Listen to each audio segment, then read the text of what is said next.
평화이라고 제목을 정했습니다. 사랑하는 청중인 여러분, 한 해가 기울어가고 있습니다. 2017년은 여러분에게 어떤 의미를 지닌 한 해이셨습니까? 평화로운 가운데 주님께서 주시는 풍요로운 삶을 산 한 해가 되었습니까? 오늘은 갈수록 험악해져가는 이 세상을 평화 가운데 사는 비결은 성경의 근거에서 무엇인가를 배우고 싶습니다. 이 비결을 2018년에 적용하여 내년 한 해가 주님의 도우심으로 평강에 평강이 더하기를 주님의 이름으로 축원합니다. 인류는 수천 년 동안 평화를 위해 정말 많은 값을 지불했습니다. 평화를 지키기 위해 수많은 사람들이 고귀한 피를 흘렸고 수많은 군대가 평화를 위해 출정했습니다. 그러나 그것마저도 피 흘리는 전쟁이 되고 말았습니다. 국제연맹, 국제연합 등 수많은 회의가 열렸습니다. 지금 이 말씀을 듣고 있는 분들 가운데 평화를 위해 싸우다가 입은 상처를 간직하고 있는 분도 계실 줄로 압니다.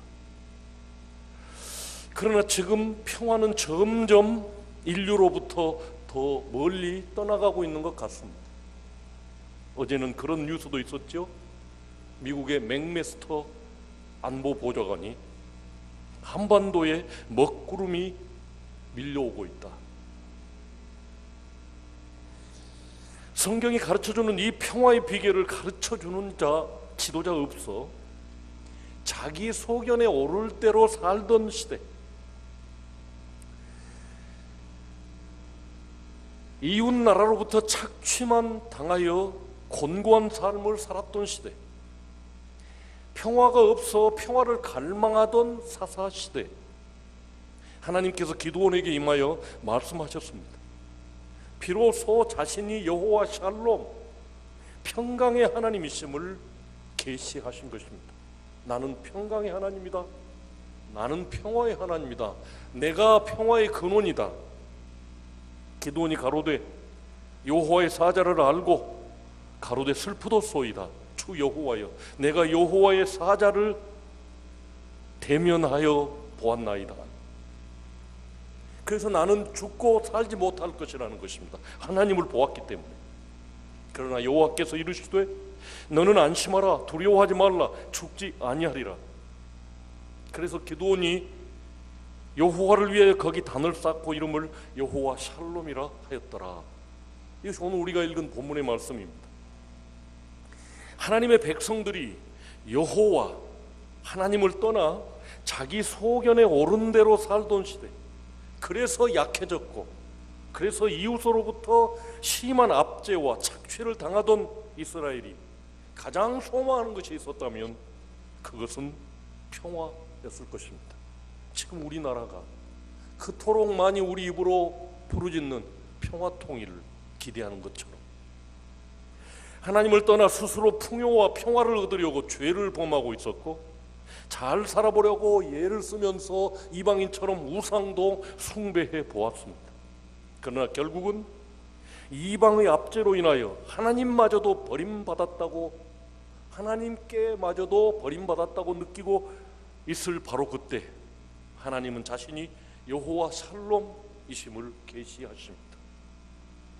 아마 기도는 고통 가운데 울부짖고 있는 하나님의 백성들과의 관계 회복을 원하시는 하나님의 뜻을 발견하고 여호와 샬롬의 단을 쌓게 되었을 것입니다.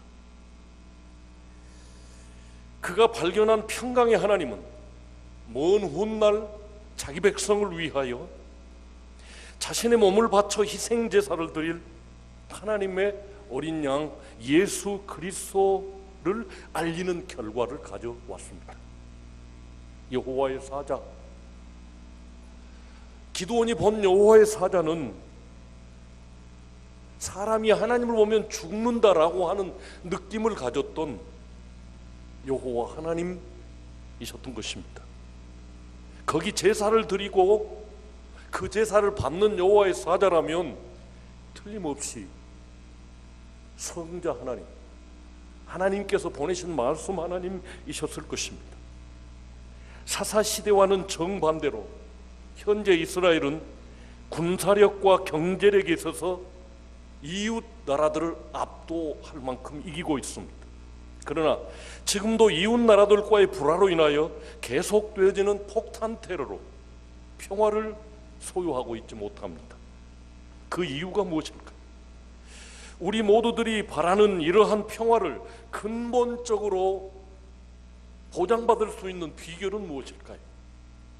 과연 이러한 평화를 누릴 수 있는 길은 이 세상에 있는 것일까요? 그렇습니다. 있고 말고요. 너희는 나의 안식일을 지키며 나의 성소를 공경하라. 나는 여호와니라. 너희가 나의 규례와 계명을 준행하면 너희가 음식을 배불리 먹고 너희 땅에 안전히 거하게 하시리라. 내가 그 땅에 평화를 줄 것인즉 너희를 두렵게 할 자가 없을 것이며. 레위기의 두 기둥, 하나님과 통할 수 있는 대제사장이 임명받았다는 사실, 그리고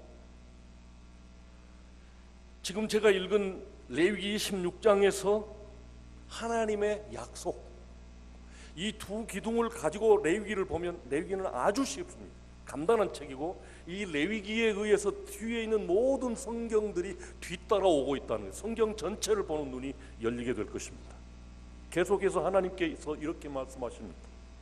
주께서 심지가 견고한 자를 평강의 평강으로 지키시리니 이는 그가 주를 의뢰함이니이다.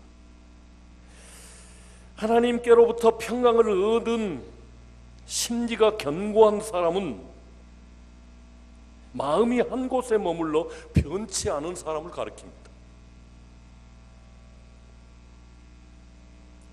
외부적인 환경이 아무리 어려워도 하나님과 맺은 언약을 끝까지 포기하지 않는 신실한 사람입니다. 레위기 26장이 중요하다고 말씀드렸습니다. 너는 나의 안식일을 지키며 나의 성소를 공경하라. 나는 여호와니라. 여호와, 언약에 신실하신 하나님, 심지가 견고한 사람, 평강을 얻을 사람, 어떤 외부적인 환경이 아무리 어려워도 하나님과 맺은 언약을 끝까지 포기하지 않는 신실한 사람, 다시 말씀드리면 여호와를 닮은 사람, 하나님이 우리에게 주신 약속의 말씀에 신실한 사람, 그 사람은 평강에 평강을 내가 더하겠다라고 말씀하고 계십니다. 우리가 그렇게 바라는 평화는 어디에서 얻을 수 있는 것입니까? 우리의 평화와 안정을 위해 가장 먼저 고려하고 기반을 구성하는 것은 하나님과의 올바른 관계입니다. 지금 가난과 배고픔과 전쟁과 기아 모든 것이 인간이 하나님을 배반하고 떠나온 때부터 시작된 것 아닙니까? 그렇다면 다시 평화와 풍요를 누릴 수 있는 길은 여호와께 돌아가는 것입니다. 우리의 평화와 안정을 위해 가장 먼저 고려할 것은 하나님과 나의 관계입니다. 그렇습니다. 레위기 26장의 말씀을 재구성하여 보면 이렇습니다. 나의 안식일을 지키며 나의 성소를 공경하라. 너희가 나의 규례와 계명을 준행하면 내가 그 땅에 평화를 줄 것인즉 너희가 음식을 배불리 먹고 너희 땅에 안전히 거하리라. 그분은 우리에게 변함없는 평강 주시기를 원하시는 여호와 샬롬, 평강의 하나님이시랍니다. 그래서 그 이름을 여호와 샬롬이라고 기드온에게 그리고 오늘 기록하여 우리에게 계시하고 계십니다. 그 평강은 상황에 따라 변하는 그런 평강이 아닙니다. 왜냐하면 그분이 우리에게 주시는 평강은 받을 만한 그 사람, 하나님께서 주시기로 약속한 평강은 그 사람 안에 항상 존재하고 있기 때문입니다. 누가 평강이라고요? 우리 주님이 평강의 왕입니다. 그분이 우리 안에 들어와 계십니다.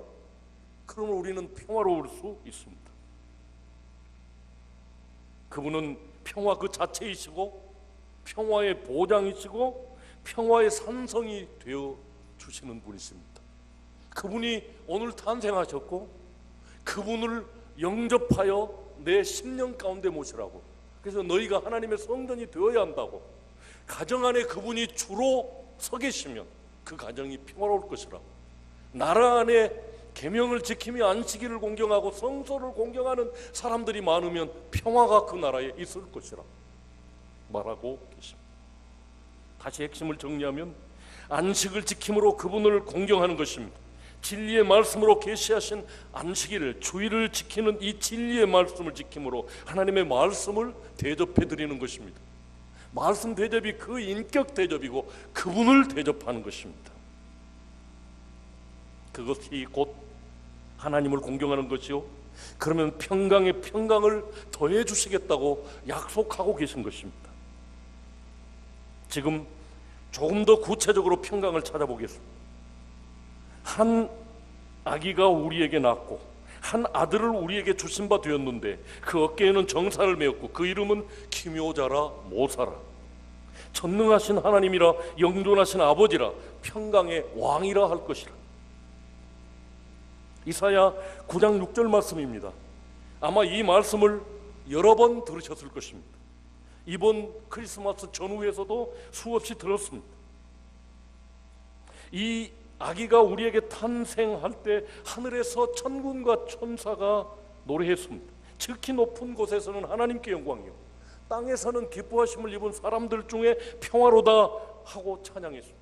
그분은 예수 그리스도 우리의 주시요, 가장 평화가 없을 때 기도원에게 나타나서 나는 여호와 샬롬이라고 선포했던 여호와의 사자, 바로 그분입니다. 우리의 하나님 여호와 샬롬, 평강의 왕이십니다. 우리와 하나님이 화목하게 되어서 하나님 앞에 두려움 없이 서게 하실 화목 제물로 오신 아기, 평강의 왕이십니다.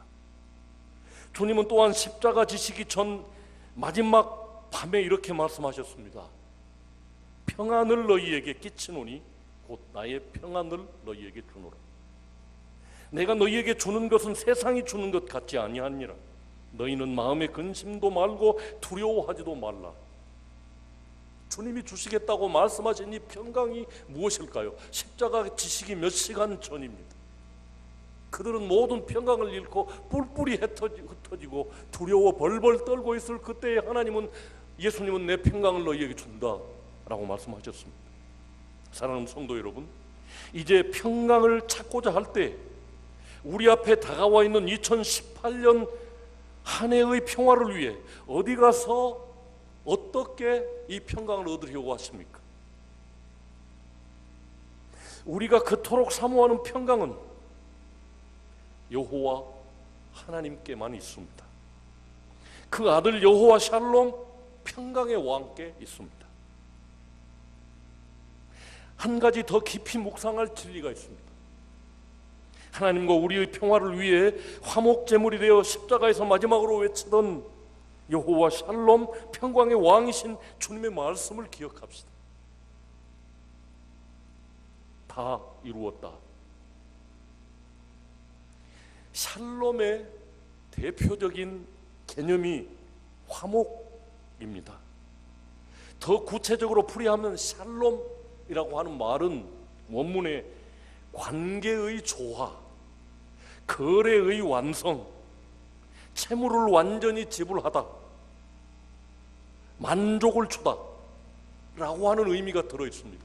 샬롬이라고 하는 말 속에 관계의 조화, 거래의 완성, 채무를 완전히 지불하다, 만족을 주다 라고 하는 의미가 들어있습니다.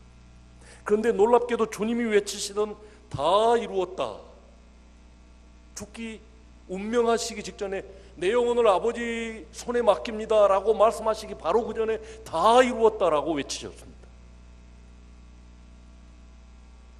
곧 테텔레스타이 라고 한 이 상업적 용어로 거래가 완성되었다, 값을 다 지불하였다 라고 돌아가신 것입니다. 주님 말씀 한마디 한마디에 깊은 의미가 들어있습니다. 죽기 직전에 거래가 완성되었다, 다 값을 지불하였다, 라고 돌아가셨습니다. 우리가 죄를 지어 죽음으로 치러야 할 죄값을 여호와 샬롬 평강의 왕 화목을 위해 희생되신 어린 양께서 우리의 죄값을 다 지불하였음을 천명하고 운명하신 것입니다. 결론적으로 우리들이 얻고자 하는 참 평강은 여호와 샬롬, 곧 평강의 근원이신 하나님과의 올바른 관계를 가질 때 비로소 얻게 된다는 것입니다. 그런데 그 관계, 하나님과 원수되었던, 그래서 불안하고 그래서 전쟁하고 서로 죽이고 빼앗고 죽음을 향해 가던 우리에게 그분이 지불한 그 피값으로 말미암아 하나님과 관계 회복이 이루어졌다 라고 주님이 외치시고 돌아가신 것입니다. 그렇다면 십자가 없이 평강을 생각할 수 있겠습니까? 십자가에서 하나님의 아들이 지불하신 그 죄값을 치루신 그 일 없이 내가 하나님 앞에 가서 평강을 얻을 수 있겠습니까? 하나님 말고 어디 다른 곳에 평화가 있다고 합니까? 그분의 가슴에서 흘러나오는 피로 말미암아 우리에게 평강이 흘러 들어옵니다. 그러므로 여러분의 일생에 있어야만 할 영원한 평강을 위해 예수 그리스도를 마음에 영접하십시오. 주님이 십자가 지시기 바로 몇 시간 전에 내가 너희에게 평안을 끼쳐노라, 내 평안을 너희에게 주노라, 내 심장을 너희에게 주노라, 내 존재 자체를 너희에게 주노라. 이 예수 그리스도를 네 삶에 영접하라, 네 가정에 영접하라, 네 나라에 영접하라라고 말씀하신 것입니다. 그러므로 예수 없이 나 스스로 평강을 찾아 헤맸던 것을 회개하고 내 삶의 중심에 오직 예수 그리스도를 주인 삼아 그렇게 살기로 새롭게 각오하는 날이 되었으면 좋겠습니다. 2018년은 정말로 예수 그리스도의 심장이 내 속에 들어와서 벌떡벌떡 뛰면서 주님과 함께 평강을 향해 나갔으면 좋겠습니다. 우리 가정의 한 중심에 우리 주님이 참 주인으로 선다면 우리 가정에는 하나님의 평화가 임하게 될 것이라고 오늘 본문은 이야기하고 있습니다. 더 나아가서 대한민국 교회가 정신을 차리고 물량주의를 벗어나 가난한 심령으로 주님 앞에 온전히 주로 주님을 여기고 레위기 26장 말씀처럼 주의 안식일을 지키며 성소를 공경하고 주의 규례와 계명을 준행하면 주께서 우리 땅에 평화를 주실 것인즉 우리가 음식을 배불리 먹고 우리 땅에 안전히 거하게 될 줄로 믿습니다. 이것이 이 시대 평화 통일을 위한 해법인 것을 그 누가 알겠습니까? 누가 이것을 알고 이렇게 추진하는 지도자가 있겠습니까? 마지막으로 우리의 엄청난 죄값을 치르신 십자가의 예수 그리스도를 생각해 보십시오. 그 예수 그리스도를 진심으로 자기 인격 가운데 영접하면 예수 그리스도는 살아계셔서 우리 안에 계시면서 평화와 승리를 넘치게 주시겠다는 약속입니다. 2017년 우리 대한민국은 어느 때보다도 위험한 한 해를 보내고 있습니다. 미국의 최고위 군사 책임자가 한반도에 먹구름이 몰려오고 있다라고 하는 말은 의미하는 바가 많습니다. 하지만 이제 2018년은 그 하나님의 아들 예수 그리스도와 함께 우리가 살게 된다면 그러면 평강을 보장받을 수 있다고 성경은 이야기하고 있습니다. 하나님의 안식일과 하나님의 성소를 공경하십시다. 이것을 끝까지 지키며 하나님의 말씀에 변함없이 순종하는 심지가 견고한 사람들에게 하나님은 평강을 넘치게 주실 줄로 믿습니다. 심지가 견고한 사람, 곧 아무리 어려운 환경에서도 배반하지 않고 언약의 말씀을 신실하게 지키는 사람에게 평강의 평강으로 더하실 줄로 믿습니다. 이제 우리는 진리 속으로 한 걸음 더 나아가 보겠습니다. 예수께서 또 가라사대 너희에게 평강이 있을지어다 아버지께서 나를 보내신 것 같이 나도 너희를 보내노라고 요한 사도는 우리에게 전해주고 있습니다. 또한 바울은 고린도 후서에서 우리를 화목의 대사라고 임명하고 있습니다.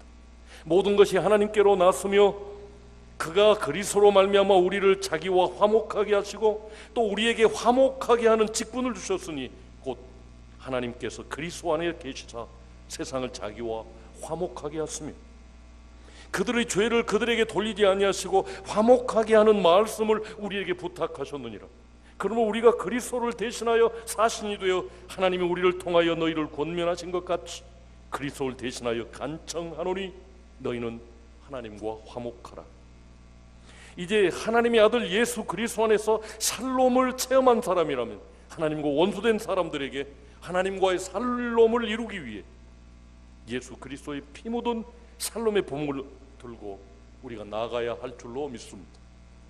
하나님의 대사로 예수 그리스도께 오셔서 당신의 심장의 피를 다 흘려주신 것처럼 나도 너희를 보내노라 했습니다. 2018년에 나는 이 화평의 복음, 십자가의 복음, 십자가 없이는 평강이 없다는 사실을 전하는 화목의 대사, 작은 여호와 샬롬이 되겠다고 각오하시기를 주님 이름으로 축복합니다.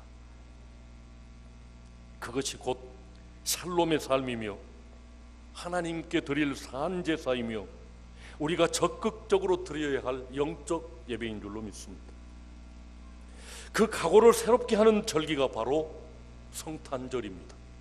주님이 당신의 피와 물을 다 쏟아내시기 위해서 이 성탄절에 탄생한 것처럼 나도 너희를 보내노라, 주님이 그렇게 하고 가셨기에 주님의 샬롬, 평화, 하나님과의 화목을 경험하고 천국이 내가 가야 할 곳이라는 사실을 아는 사람이라면 나도 그 말씀을 증거하는 증인으로 살아야 할 것입니다. 예수 그리스도께서 주신 평화와 그분의 이름으로 여러분을 축복합니다. 여호와는 여러분에게 복을 주시고 여러분을 지키시기를 원하며 여호와는 그 얼굴로 여러분에게 비치사 은혜 베푸시기를 원하며 여호와는 그 얼굴을 여러분에게로 향하여 드사 평강 주시기를 원합니다. 또한 로마서 15장 33절 말씀처럼 평강의 하나님께서 우리 모든 사람과 함께 계실지어다. 기도하겠습니다. 사랑하는 아버지 하나님, 전쟁과 힘의 논리로 빼앗고 뺏기는 피 흘리는 전쟁의 역사가 인간들의 역사인 줄로 압니다. 하나님을 떠나온 인간들은 이렇게 살 수밖에 없었습니다. 그러나 하나님의 아들 예수 그리스도께서 우리에게 오셔서 평화를 전해주시고 평화롭게 사는 길을 열어주시고 비결을 가르쳐주심을 감사드립니다. 심령과 가정과 교회와 나라 안에 주님을 우리의 주로 영접하고 그래서 평화를 풍족하게 누리는 새해가 될 수 있도록 우리 모두에게 은총 베풀어 주시옵소서. 예수님 이름으로 축복하고 기도하옵나이다. 말씀을 생각